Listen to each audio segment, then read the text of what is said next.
আজকে আমি চলে এসেছি মামা বাড়িতে। হ্যালো বন্ধুরা, আমি তোমাদের সৌম। তারপরে এখন আমরা সবাই মিলে খাওয়া দাওয়া করছি। মামা বাড়িতে আসার পর দেখলাম এদের পুরো গ্রামটাই চেঞ্জ হয়ে গেছে, চারিদিকে খালি জঙ্গল আর জঙ্গল। এরা এই জঙ্গলের মধ্যে যে কিভাবে থাকে আমি ঠিক জানি না। তো যাই হোক, দিদা বাড়িতে আসার পর খুব মজা করলাম। দিদার সাথে তো দেখা তো করেইছি, তার মধ্যে দিদি আজকে একটু উপোস করেছে, তাই এখন মনসা পুজো করছে।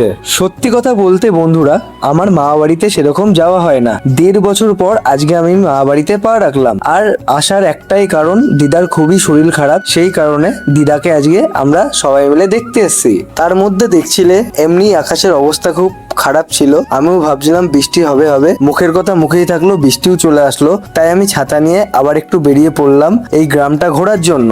সন্ধেবেলায় বোন আমাদের বলল এখানে আমাদের খুব সুন্দর একটা ক্যাফে খুলেছে, চল সবাই মিলে গিয়ে একটু ঘুরে আসি। তাই এখন আমরা সবাই মিলে বেরিয়ে পড়েছি ক্যাফেতে যাওয়ার জন্য।